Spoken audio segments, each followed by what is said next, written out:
do the Aardvark interviews. I got my great co-host Desiree. It just rolls off my Oh, you're tongue. too kind. It rolls off my tongue in a very creepy kind of way. Whoa. Desiree Caprice.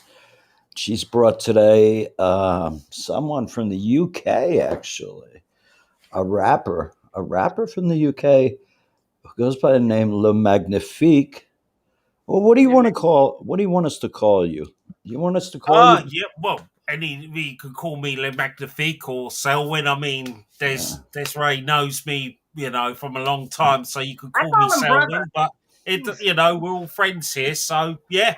All right, let me ask you a question. I see your videos not working. Are you Banksy? Sorry, Banksy? Are you Banksy? The graffiti I, artist? no, I'm not. I'm not Okay. Banksy. No. All right, so this is not Banksy, everyone. This is not Banksy. This is Selwyn A. Smith, aka Le Magnifique. Yep, Are you that's me. are you in London, my man? I am indeed. My hometown, London, born and bred. Sweet. What do you think, Des? Me? Okay, first, I want to thank you for joining us. Yes. Thank you for doing this. And let's see. How can we get started? Now, you rap about a lot of political stuff. Of all the subjects you could be rapping about, like annoying stuff like drugs and gangs, like a majority of other rappers, what made you want to rap about political stuff? Well, I'll tell you the truth, right? When I started out rapping nearly 30 years ago, I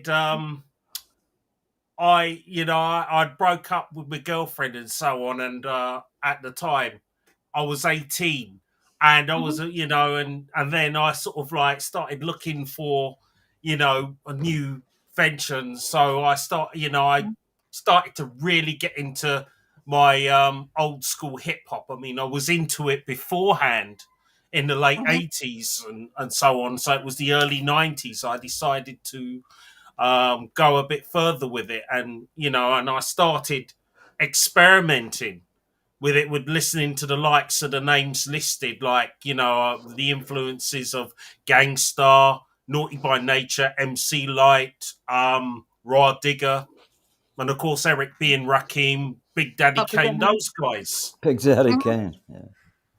So that's where it all started. I didn't actually start recording my stuff until sort of like the mid 90s, when I started working on my debut album. It took a bit of time to do it because obviously I was still feeling my way around, see. And during that time, I was trying to put my music out there. Nobody was interested. So I decided to sort of like go down a different route, as it were. So I created M1 Music 20 years ago. And because I was sending my stuff over and I was getting rejected all the time. So I decided to create my own label, and that's it. And it's 20 years old this year. It turned 20 years old in April. So congratulations, man. Thank you very much. Thank you. I got a question for you. In one of your songs, Queen and Country, there's a lot of social biting remarks, very, very deep to the bone, mate. Did you get any flack for that? Did you get any people saying, "Oh, shut up, man"? I'll tell you something. It's not just that song. All right. It's the entire album, which is off that. Graffiti Junction. I figured it was a very, very controversial yeah album when I released it in October of 2004. It was very controversial. People were slaughtering me for it, particularly on that one, and of course The Good, the Bad, and the Idiot, and of course Poison Voices and so on. It was I wrote the song sort of like as really between 2003 up to the middle of 2004. I mean, my man, you said some really rough things in there. One thing basically you said was you wish that England, the UK, whatever have you, mate, that they would invest less money in terrorist activities or battling terrorism or whatever, and more money in social programs, something like that. You said so. I could see how this could get really lit, like really, you know. Gas is here. Somebody could say it now as like gaslighting, but Yeah, with that, you know, because I just feel that, you know, I started asking the question probably just after 9/11. I started thinking, well, what is it all for? What is this war on terror all about? So you've heard the album Graffiti Junction, so you've heard me mention it a few times on the album, and I started asking questions, and I guess by sort of like going around doing my own research, because that's what I do whenever I write songs. I do my own research, see, and it goes into a lot of, you know, deep things. So that's probably why sort of like a lot of people couldn't quite understand where I was coming from, but it's took almost 18 years now for people to realize, oh yeah, he's got a point. Oh yeah. Did you see the title of one of his tracks, Des? The title of the track is called Commander and Thief. I love it. I friggin' love it. I give 2 thumbs up to the title itself. So. Oh, thank you very much, guys. Thank you. And the lyrics. I like that you rap about stuff that matters and like got substance in your music and everything, and it's not just silly stuff. I love that. Okay, yeah, so thank you very much. I don't want to tell you how I came up with the idea of that. Please.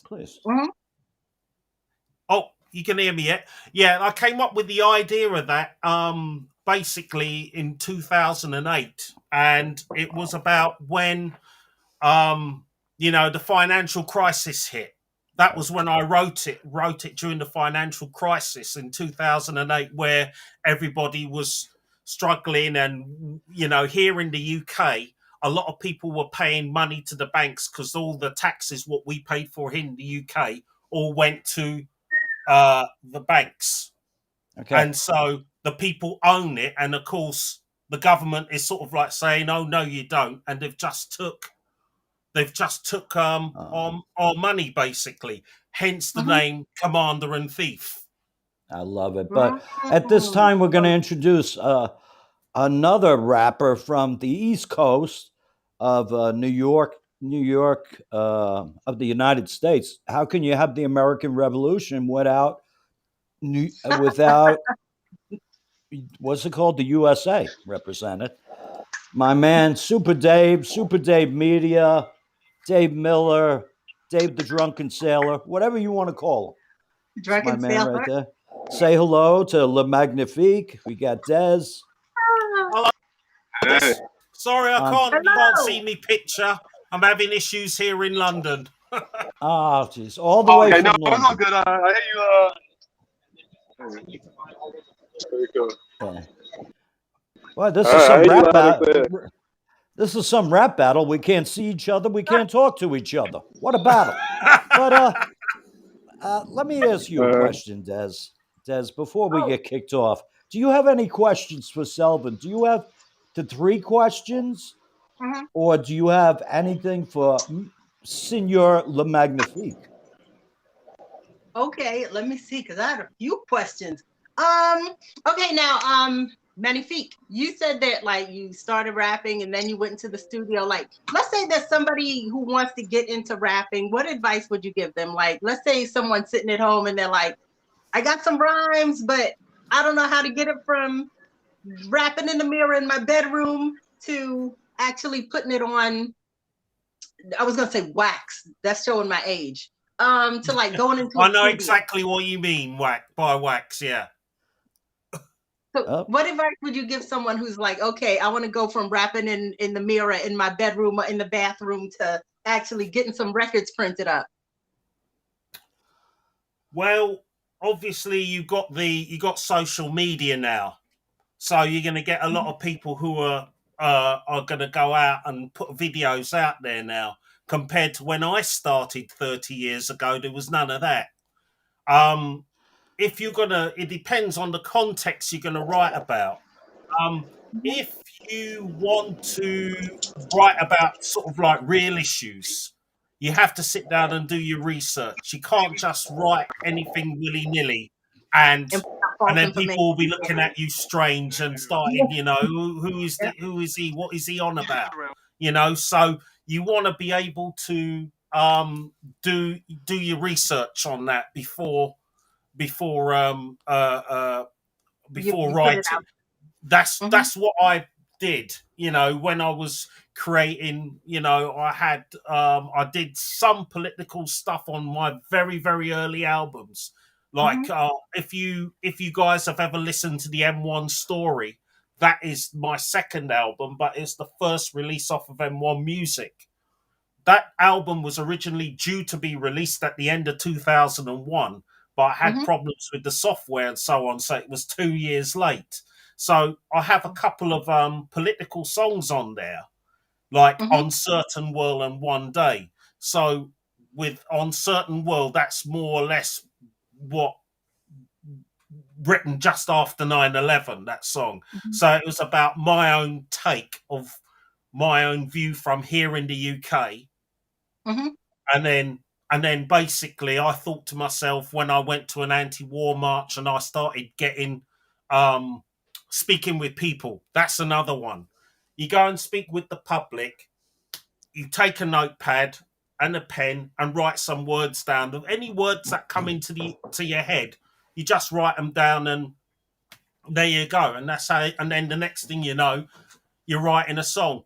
I wrote a little bit of The Good, the Bad, and the Idiot on the tube train on the way home from a demo. Wow. In late 2003. All right, let me ask you a question. Who is the idiot? Our former Prime Minister here, Tony Blair. I know you mentioned him on that album. I know you mentioned him. Yeah. So, and of course, George W. Bush being the bad. Excellent. Yeah. And the idea came because I'd written the lyrics, but I didn't have a title for it at the time. It wasn't until when I was watching the film The Good, the Bad, and the Ugly, that's when the idea came to me. Classic. Yeah. Oh, I love that. That's a great story. Yeah. So, and that's how I came. And the thing is, with particularly the second verse, that scares me a little bit because I had warned about Iran, Iraq, and Syria facing a crucial sentence, meaning that they're going to be destabilized any moment now. And of course, and look what's happened with Syria, it's destabilized. And I said that on The Good, the Bad, and the Idiot as far back as 2004. So I'm not like a prophet or anything. Oh, sure you are. Sure you are. It's just that when you get how to put it, when you get a feeling, and then you write it down, and that's how you come up with it. All right. Let me ask. I don't know what happened. We're having technical issues, but let me. Life at a fast pace, right? Yeah. It says, are you looking for a change? I'm asking you right now, Le Magnifique, what should change? A change? Yeah. Well, I think with this with the pandemic we're having now, it's sort of like realizing sort of like more or less reality. There's a check with reality. The song Life at a Fast Pace is about, with we're living very quick. In quick times, we're always moving fast without caring. You sort of like, the idea came for me again when I was on the tube train heading home. People were bumping into me and saying, "Oh, which way you going, mate?" and bumping into me and everything like that. And I thought, that's the name of a title. So I wrote the name of the title on there, and I started writing the tracks, the lyrics, and so on. And with Life at a Fast Pace is basically when I use the line where we're saying we're all sleeping, trapped in a program, using life as one big anagram. So that's what we're all doing at the moment, because we're trapped and just focusing on nothing else. We just focus on the little space that is in our little box. Wow. I mean by that we're trapped in our own little program and using life as an anagram. So that by what I mean by anagram, we're sort of like still trying to find out what is the best way to try and break out of your comfort zone. Hence why I'm used those lyrics. Okay. Des, So, you got another I have question. like, how do you come up with? I'm sorry. What'd you say, Andrew? I'm like do, running you my have, mouth. do you have a question, Des? Heck yeah. Okay. How do you come up with the music? Because the music is great too. Like, do you play instruments, or do you have musicians? Do you have like a beat in your head and you're like, hey, you know, I want it to sound like this? well, what I did in the early days of M1 Music, I used a very, very old program back in the early 2000s, and I sat on my computer and I just construct some of the songs, you know, some of the samples, and put them in the areas where I wanted to put them. And when I've constructed the music, I put the lyrics around to fit around the music. Like, I would get singers to come in and, you know, sing certain parts in certain areas of the song. And then I would get myself to do the bits. So I would write for the singers as well. So I've written for a few singers here in the UK. So one of them is Sylvie Marie, who's been working alongside me since 2003. So I've written for her a lot, and we've performed a lot together. So we know each other's work. So that's how I've sort of like worked over the years. But now I don't put the music together so much now. I normally leave it to my engineer. I just tell him what sort of sound, or on the odd occasion, if I go into the studio, I would play bits on his piano, because I could play a little bit of the piano. At school, I used to be able to play the drums, but I don't play the drums so much now. But I concentrated on playing the piano. I know the notes on the piano and so on, so I can identify the notes and play them. And that's how I come up with some of the songs which you like, Des. All right, Dave, how's your media, Superdavemedia? Is your media working? It seems so. I hear you guys a lot. I was listening the whole time, you know. Right. But we'd like to You guys hear hear from me now, you. or? I can hear you pretty good. All right. Yeah, we can hear you. Let me ask you a question. Okay. Yeah, what's up, guys? You have a song, bro. It's called Right from Wrong. And it says that you can't tell. Wrong. Right. You can't tell right from wrong anymore. Why not? Why can't you tell right from wrong anymore, Dave? Right. So the concept behind that was the chorus was basically saying, I can't tell right from wrong, you can't tell right from wrong, we can't tell from wrong. But the actual verse was, you know, showing that I could tell right from wrong. You know, so Oh, so you can. just the real conversation more than anything. Yeah, well, you know, Right. more or less. What about this song? There's another song called Lit. It says, I get lit. Do you get lit? Right. Do you get lit, Dave? Apparently so. All right. I'm a performance traditionally, so I made that song to be performed. You know, All right. So it was an energy song. there's a line in the song that goes, I get lit, I get lit, I get lit. Then it goes, I get lured. What is lured? Right. So even that last one is still lit. It's more like, because when I get lit, I get lured. It's like the accent change from the energy, from the passion. It's the same word, just a slightly different energy or accent applied to it. You could say. Okay, there's another Like, song. almost like a There's, right. there's another song called Pray, but it's Prey. And there's a Right, line in right, that right, song right. that says, "You make me want to live."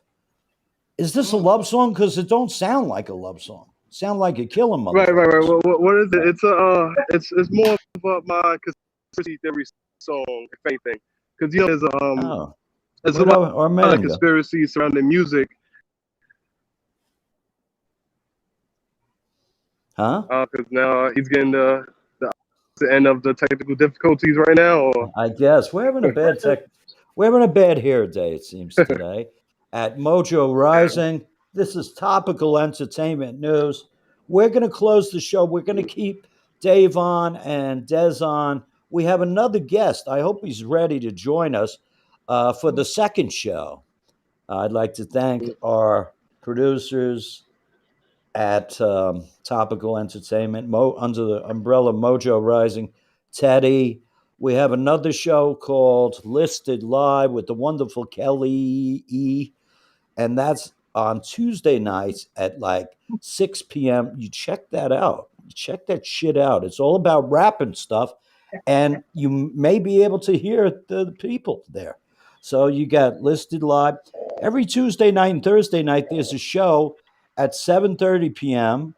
called Topical Entertainment News, where we'll talk about entertainment. And I may fly by there and just visit because I'm so annoying and shit, and they love me, you know. And Des, is this your last night?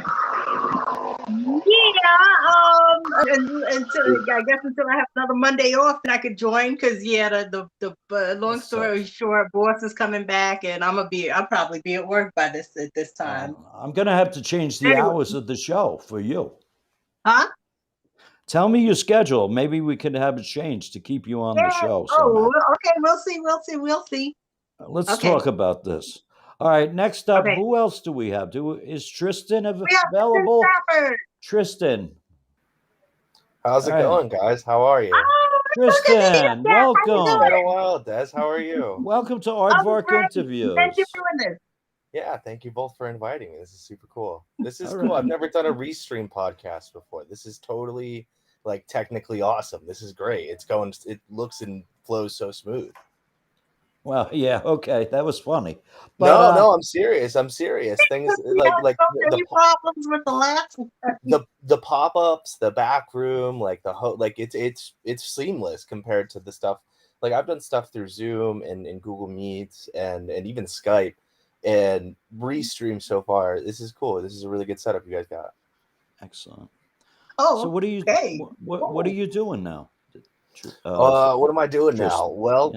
I mean, right now or in life? This second, this second. Well, I'm chilling here. I'm in my girlfriend's apartment in Williamsburg, just kind of playing through Labor Day, and tomorrow the real world starts again. So, hanging out. All right, Magnifique, are you with us? Can you hear me? Oh, he's back from London. Yeah. I was just trying to sort my camera out, and still no go, I'm afraid. So you got me voice. Do you know Tristan?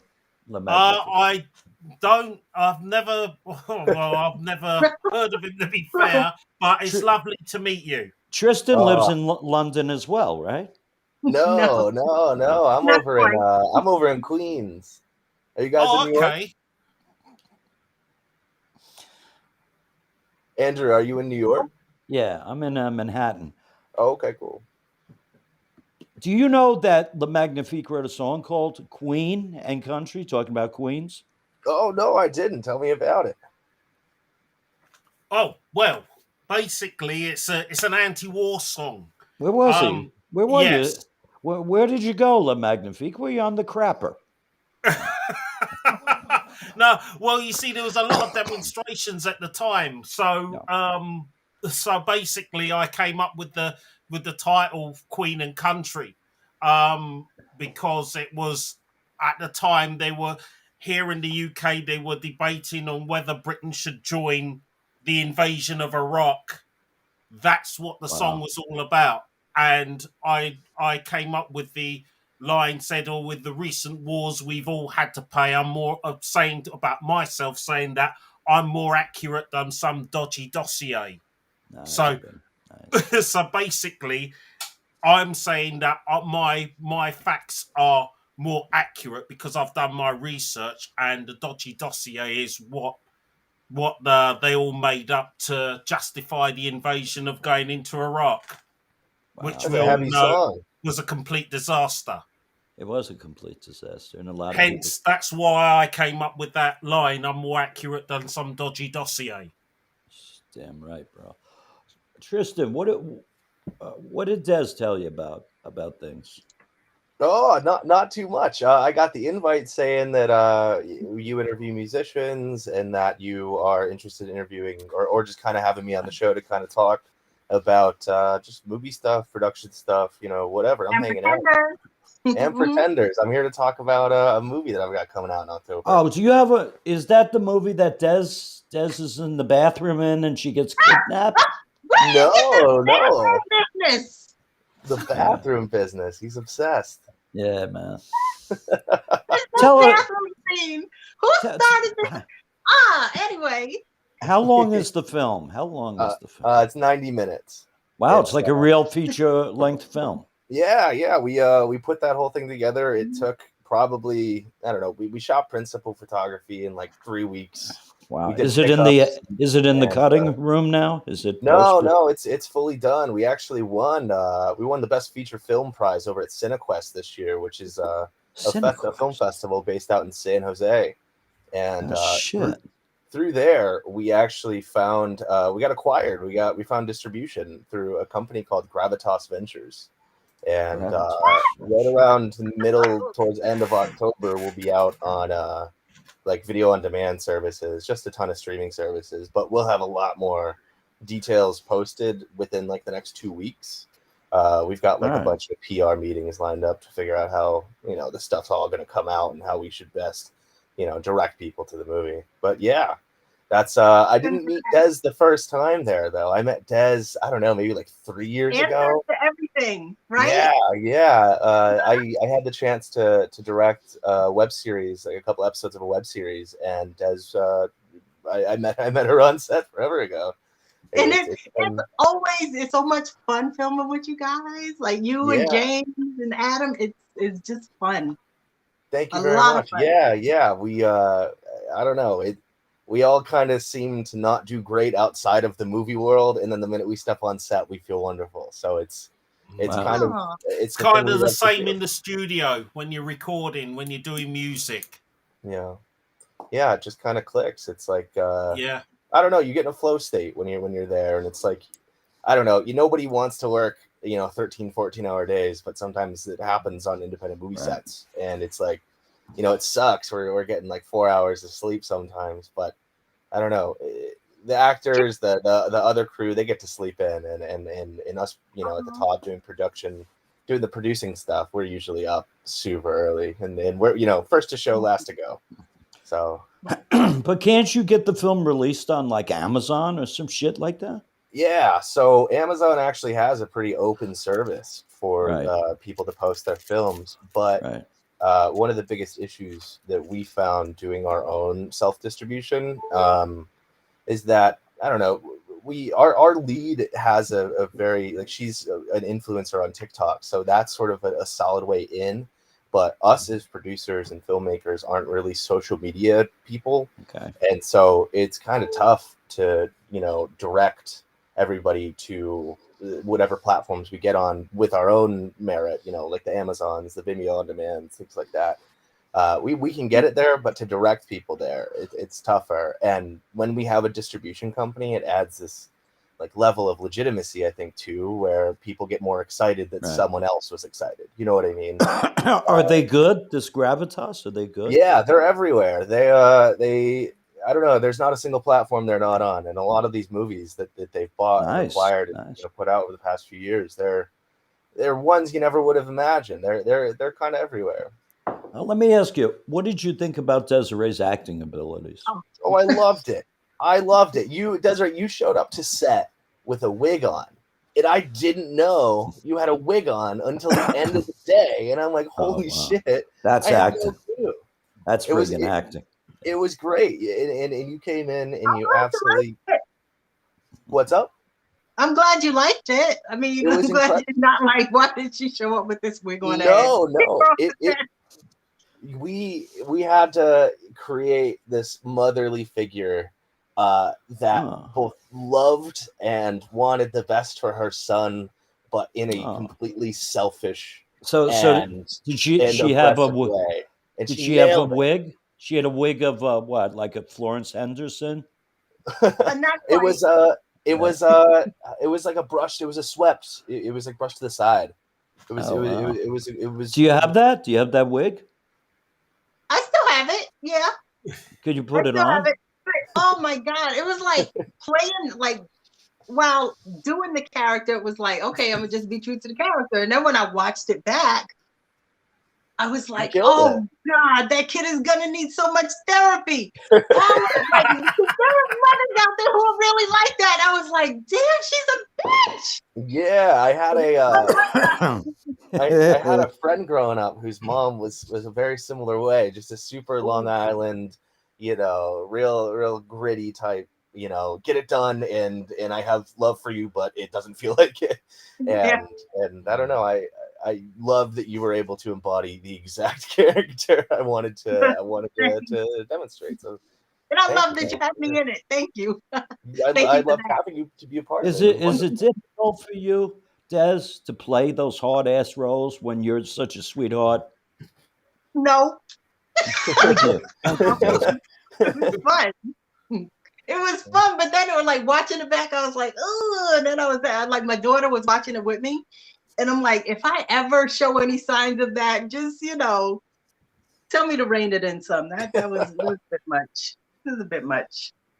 Otherwise, she's going to go off on a vacation and lie and steal from people and get back at you in some way. All right, let's go to a little section of the show called The Shameless Plug. My man, M1 Le Magnifique, would you like to plug something that you got coming up or going on right now? Yeah, sure. As you know, that my label celebrates 20 years this year. On the 1st of April, it turned 20 years old. Founded it not far from where I live. I've got a few shows that I'm like, sort of like put on here in London and in some parts of the country. So I have a show coming up. Actually, I have 2 shows coming up. I've got one the end of this month, and another one a week after. So I've got myself and 2 other singers who features with me. Lisa Jane is one, and Sylvie Marie is the other. Lisa Jane is in the process of having her debut album out, so that I'm hoping that will be out later this year. It's called Reflections. So she's given me the list of songs yesterday, and she's included a song which I wrote for her. She asked me to write a song for her, and it was a song I'd written back in 2003. Well, I said to her, look, if you want it, you can have it, if you're happy with it. And the song's called Sweetest Feeling. You can actually listen to it on the M1 Music SoundCloud page. It's on there.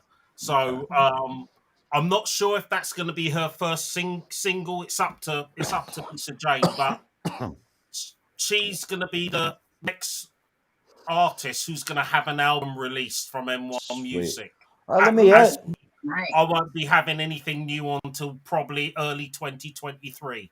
All right, let me ask you though, where can your fans go to see these shows? Well, a lot of my fans are based overseas. But if you go on to the M1 Music's fans page or on Facebook, as well as the posters, they're all advertised online. Cool. They're all dotted around. There's the gig what we have coming up the end of this month is in a small industrial town called Scunthorpe in Scunthorpe? northern England. Yes, it's in northern England. Yeah, Wow. that town has a connection with me because it was in 2003, 18 and a half years ago, I did my very first gig in that town. Wow. So that will be sort of like a 20th anniversary one. And then I have another show a week later in Manchester. Wow. So so basically I've got 2 shows, but I'm in the process of trying to sort out another one, but I've been sort of like doing a lot of writing and obviously been promoting the live album, which Sister Des there has the album. She bought it the other week. Oh. Yep, the live album. Yeah, great. that's sort of like a celebration of the work we've done over the last 20 years. All right. Thank you so much, my man. How about you, Tristan? Do you want to plug something, my man? What do you got? Sure. For right now, I can't give What do you got? specific dates because Is it in the can, brother? Is it in the can? oh yeah. So Pretenders comes out on video on demand right near the end of Pretenders. October, right around week 3 of October. And I don't have this. I'll have the specific date sometimes this week, but you'll be able to catch it on Amazon, on iTunes, on Apple TV, on just a handful of these Covering video on that demand camera. platforms. Now, is this a rom-com or a comedy or a horror film? What is this? It's a queer comedy about these 3 characters who go on a beach vacation, and at home they're kind of these hometown heroes. They're burnouts who didn't leave. They're not really the most well-rounded trio, and so they go out on this road trip, and while on this beach vacation, they realize they're in a tourist town, and they can kind of become other people. They can lie about their identity. They can pretend to do these schemes, and really, it's not for anything other than the experience. They want to see sort of what other people have got in store, and they're so curious about it that they end up following this guy home, this sort of middle-aged, at the end of his rope, kind of guy, and he kind of shows our characters what's going to happen to them if they don't kind of get their shit together. So, Wow. They find love, they find happiness, but at the cost of their own friendship and points their own ego. So it's a cool one. They smoke a lot of pot and say a lot of stupid shit. It's great. Excellent, my man. Excellent. I can't wait to see this. Yeah, thank you. Yeah, you can October. catch it in October. Yeah, please let me know. When it'll be available. You can. Absolutely, I'll reach out. We should become Facebook friends or some shit like that because. Cool. Yeah, I'm most active on Instagram, which I think we corresponded with a little bit on. So I'll reach out to you on there if that's cool. Cool. That'd be great. Sweet. What happened to? I think she's just gone and she'll be back shortly. I don't know. She just said she'll be right back when you was. I'm back. How do I There go? we go. She is. I'm here. There we I've been go. for a couple of minutes. Did you get the wig? Did you get the wig? Get the wig. I'll take full fault for that. All right, Des. What about you? Do you have anything to plug, Des? Do I have anything to plug? Not right now. Just this show, just the podcast. That's it for now. It very saddens me. And I'm that- definitely like the more info I get on Pretenders and where people can watch it, I'm damn sure going to talk about that. Definitely. Yeah, I want to see You'll this get it movie. as soon as I get it too. It's right, a lot of great. this stuff. People are like, "Why aren't you texting me back? Where's the emails at?" And I'm like, "Look, you know as much as I do at this point." It's weird having your baby in someone else's hands and just kind of waiting around for it to, be finalized. It's a trip, but yeah, I'll let you know. Great. Are you going to have an opening? Are you going to have a big opening? So for our we're probably going to have a sort of an after party as opposed to a premiere opening because we already at New York City Independent Film Fest back in June. So we made a New York premiere, and then we premiered at CineQuest a few months prior. And but we always wanted to do some kind of like drive-in tour as well. So maybe we might do something like that for the fall, like a week-long drive-in tour. Sweet. Des, are you around? Yeah. Do you have any questions? The three Yeah, I questions. want to what made you want to get into directing and writing and everything? Like, let's start from the beginning. What made you want to get into this? It's I don't know. I'll try to get to it. It's kind of a long one. It was Okay. so back in the day, like All right, we only got like 15 minutes left, so don't make it too long. I'll get there. I'll get there. All right, this isn't a 3-hour film. So I don't know. There were these things on MySpace called stunt groups, which was just these amateur guys, just fucking teenagers lighting themselves on fire and jumping off stuff. It was like Jackass. It was like Jackass, but on an amateur level. Cool. And so that got me into that. I really loved doing that. And when I got into high school, I met this woman who became my librarian at my high school. And she comes in covered in tattoos and piercings. She's super cool, right? Real punk rock. Sounds like a cool ass librarian. Huh? Sounds like a cool ass librarian. The coolest person I've ever met. And she was the first person to kind of teach me empathy and like teach me how to give a shit about other people. And she was like, you can care about people and film shit and write it all down if you want. And I was like, that's really cool. So for like 3 years, I just was writing just random stuff. And then I went off to college for it, and I had the access to start making stuff. So, all right, excellent. Question number 2, Des. Oh, another question for me? Okay, let me see, because I had a couple of questions. You said you had 1,000 questions to me. I do. I have a bunch of questions. Let me see. Let me pick one. All right, let me ask you a question. Oh, I don't know which one to pick. I got a bunch here. Okay, what are some actors and writers who inspired you? At the time of Pretenders, my biggest influence was Mark Duplass and Jay Duplass, who they're like HBO guys now, but they were actually their first movie they put out in like 2006 was the first movie acquired by Netflix before they were called Netflix. And those guys were just super independent, super DIY, get it done, get it quick, figure out, build up your own cavalry. Don't expect someone else to build it for you or expect to join someone else's. So I don't know. The attitude of filmmaking there is kind of something that, got me to the end of Pretenders. Okay, do you have like any actors? Let's say if like a genie, a genie came to you and was like, okay, you could work with anyone you want to, your industry dream team. You got any directors or writers, actors you would like to work with? Oh man, my biggest favorite guy right now is Paul Thomas Anderson.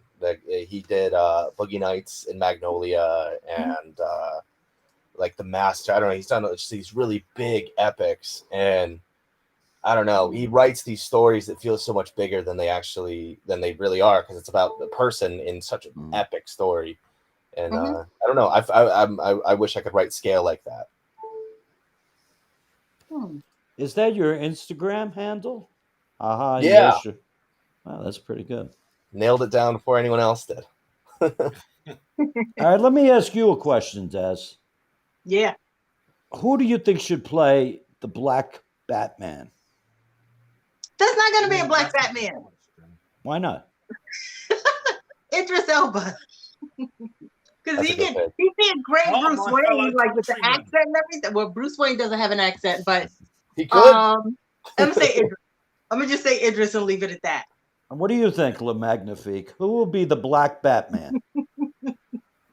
Well, I tend to agree with my sister there. You know what I mean? Because he could be very posh, and of course Idris Elba has, he was born in the same city as myself, and he has that accent which would sort of like grab you. So I think he'd be a good one. Definitely. Great actor. Why do we have to have a Black Batman? We got enough Black characters. Let's go and dig back in the comic crates and get a Black comic character that has not been done yet. Yeah. Let's get somebody who's already Black. I get that for sure. What do Like, you think, Tristan? transplanting like Batman, who his entire story is about, I don't know. I won't get too into it, but like it's just like a white privilege story, the whole thing, and it's Right, like right. find a Looked at it superhero like Right, who's that. right. got like I know. It's white privilege. His family gets slaughtered and murdered. All right, at Tristan. a opera that costs $1 million a ticket. The family got slaughtered. Tristan. At a they got slaughtered in tuxedos though. Oh man. All right. So, well, Tristan, let me ask you, who's the Black Batman? When you said Idris, Because I know this can't get it out of my head so now. much. So, yeah. Idris Elba was up for 007 for a while, right? So what about Denzel? No Denzel? He's too old. I mean, you could do like an old. How an old is cover, Idris but- Elba? 20? He's the same age as me, Idris Elba. Oh How yeah. old? Oh, so he's 30. Okay. He's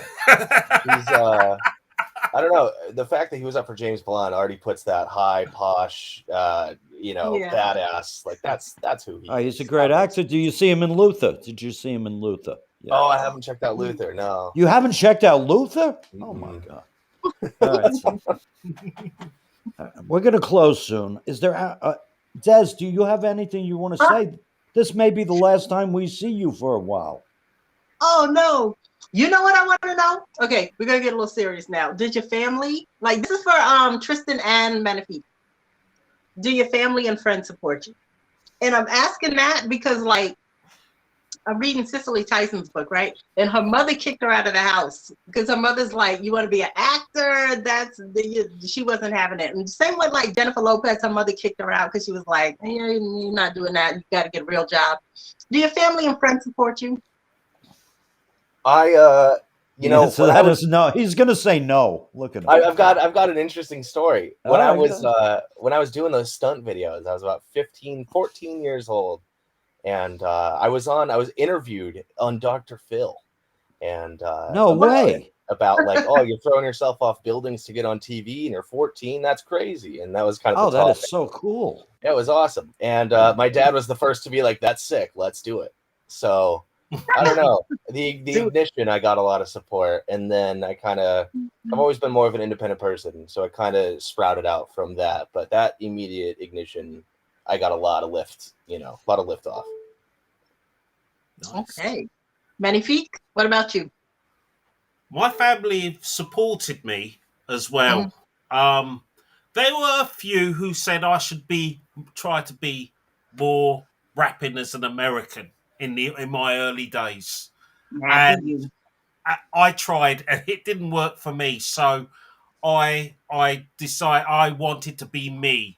Although I had the support, I wanted to be me. Because I knew, as after I'd visited the USA a few times in the past, I knew that my accent would make a lot of your fellow countrymen stop and listen, thinking, oh, where's he from? You know what I mean? Sort of like when you say, oh, he's from the UK, you guys love our accent. That's why a lot of our British actors are doing so well over there, including Idris Elba. So that's probably why I decided to go, in my early days, to choose my own route and be myself. You be yourself, you go a long way, and you get respected for doing that. And I guess in the end, my family have respected what I've done. Although some do feel I should tone down my political rhymes just a tad. Good answer about that. But I stand my ground, and I stood firm and carried on regardless. And now they're sort of like saying to me, "Oh yeah, you said that. Oh, perhaps we were wrong." And I got the support, and that has given me more of a confidence to write more stuff, if you know what I mean. So my family have always been there, including, my wife's family. So they've always been there. It's great. So and stay true to you and your lyrics and everything, because that's what separates you from like everybody else out here. Well, I mean, I learned a lot from a lot of rappers from over your side of the pond. You know, if it wasn't for them leaving a door open for me over here, I wouldn't be where I am now.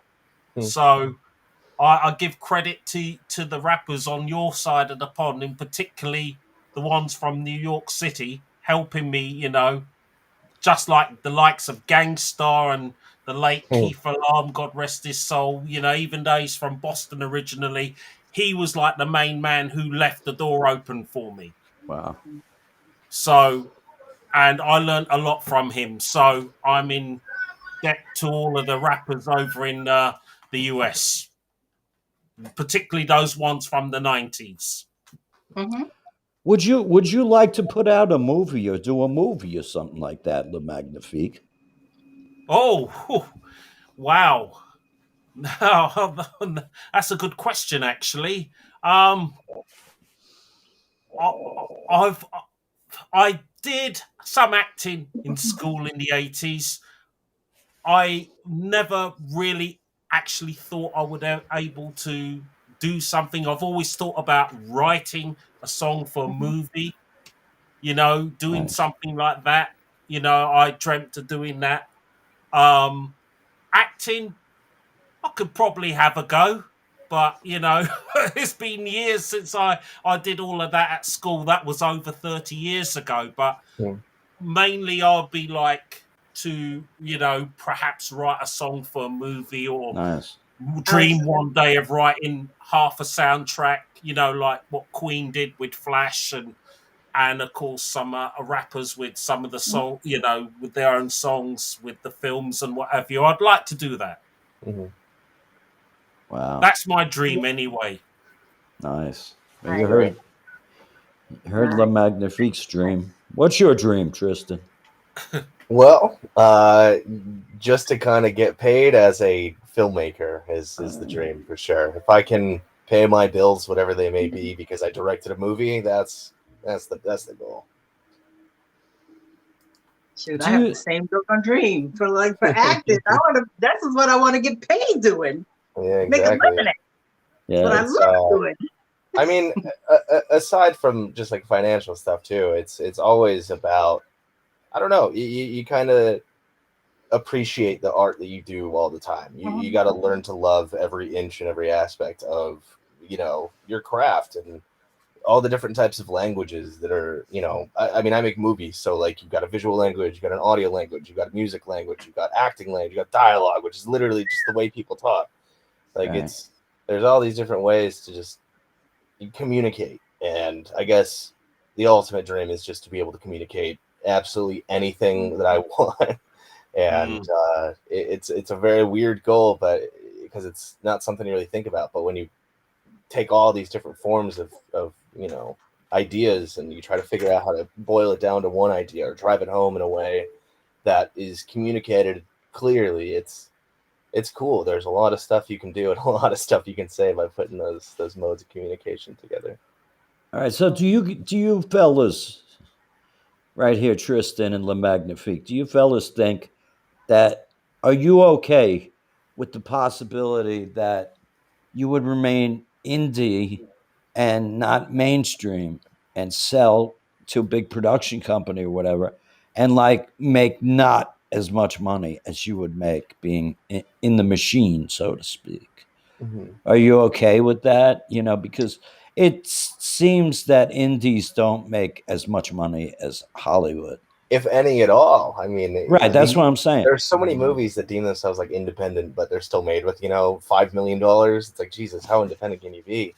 But yeah, totally, for sure. But would you if I have like a level of say over the entire production, that's kind of no, but you lose that. You lose your say over the entire production.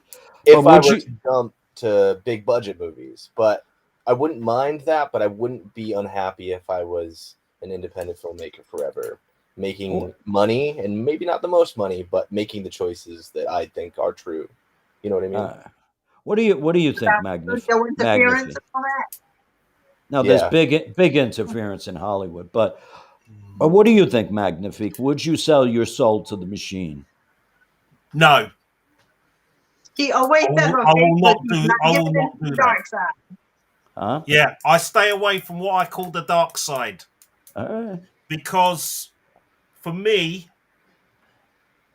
if I did do that, I would, you know, I will be forced to water my stuff down, and I would not water True. any of my lyrics down. True. You know what I mean? Because they're your own creation. Right, because you could not call Tony Blair, the good, the bad, and the what was the last one? The good. Idiot. Yeah, you Yeah, the couldn't good, the really bad, and call. the idiot. You, I yeah. wouldn't have been able to come up with some controversial titles, what I've written. Yeah. There's one on my last album, basically called Dipstick. Dick stick. Yep, Wow. yep. Is It's it? Let basically me ask you: is it a hard driving song? yes. Yes, Des has the album. She'll be able to tell you it. It basically says we have a dipstick running this government, Oh, meaning dipstick. I think you said yeah, dipstick. All right. dipstick. You said, oh shit. Yeah, it's called Dipstick. Dipstick. So who's the head honcho there in the UK now? Boris Johnson. He's another. Is he okay, or is he another dipstick? He is a dipstick, 100%. Is it true that he got COVID? Yes. Yeah, that's good. Yes, he did. He got COVID. All right. Yeah, he suffered with it, and probably half the government caught it, but they didn't get it as bad as what Boris did. Yeah. So you don't like Boris at all? No. Why not? The things he said about black and Asian people in this country is what did he say? I want to hear this shit. Yeah, what do you say? Right. He said that black people have watermelon smiles and have low IQs. No, he did not. He said that. Did he really? That. Yes, he did. Wow. And he says that Asian people, and particularly ladies who dress up in the Muslim dress with the hijab and the niqab, they look like letterboxes. Those were his words. Letterboxes? Yes. Yeah. And did he say all this before or after he got elected? Before after he got this in was parliament? before. And many people have been asking for him to apologize, and so far he's refused. Holy The shit. man is a nutcase, in my opinion. I didn't vote for him, but a lot of idiotic people in this country voted for him. Is he mainly because of Brexit. Is he with Labour? Is he with the Labour Party? He's conservative, which is a right-wing group here. And it's similar to the Republicans over there. Okay. Yeah. It is right-wing. But that's some nasty ass shit right there. Wow. Yeah. So, this is what we're going through at the moment, right now in Britain, there's a shortage of lorry drivers and there's a shortage of carers in the nursing profession. We seriously got some problems here in the UK. It's you can't sugarcoat it. You know me, I don't sugarcoat anything like this. I'll tell the truth of how it is. It is, in some places, some of the shops have got shortages of food as well. Jesus. And it's not only because of COVID, it's because of Brexit as well. Because Brexit. Since we've left the EU now, there's a lot of red tape we've got to go through. And it's causing a lot of hardship to a lot of people in this country. And, and Boris Johnson is what I call a ditherer. He sits there and starts wondering what to do next. Yeah. He's scratching his head, hence why his hair is all messy. All right. I mean? These are very important things. We're going to close the show soon. But the most important thing I got to ask you tonight, Selwyn Le Magnifique, is who's your favorite football club? Huh. My favourite football club, I've supported them since I was a boy, so it was 1985, Chelsea Football Club. Chelsea. Good for So you. I've supported them for 36 years. So I've supported them way before the money came in.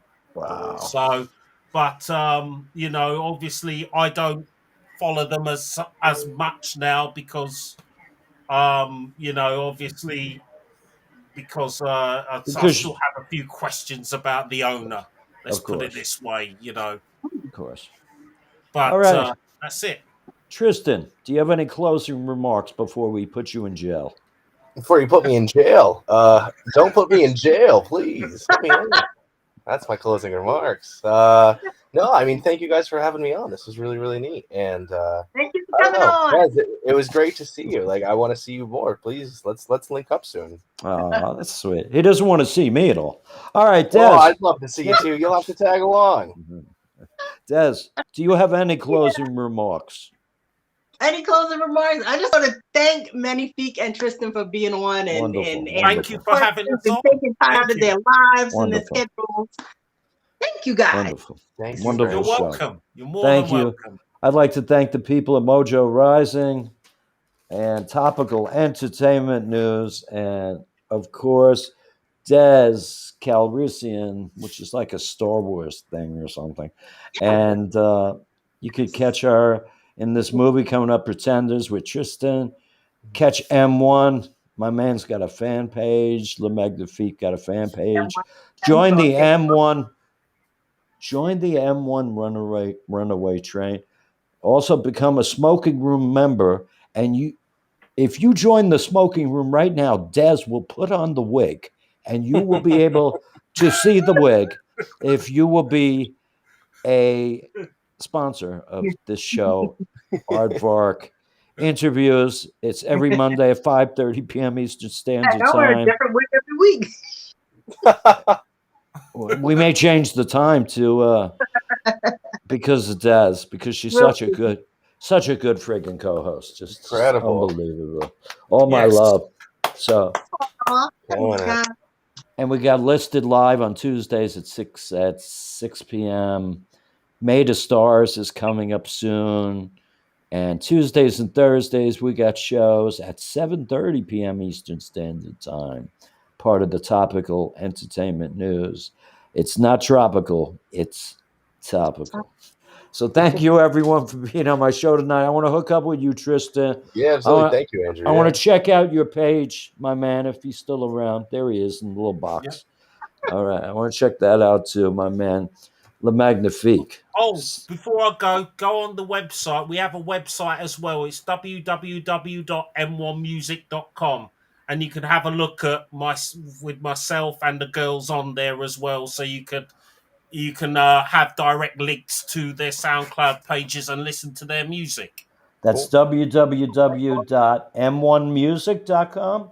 That's correct. Yeah, and that website's 20 years old as well. Oh, Jesus. Wow. God. What did you make this when you were 10 years old? Le Magnifique. Thank you, everyone. Thank you. Thank you so much for being on the show. Everyone, take care. Stay safe. Love you. Good night here from the UK, and God bless. God bless the Queen. Thank you.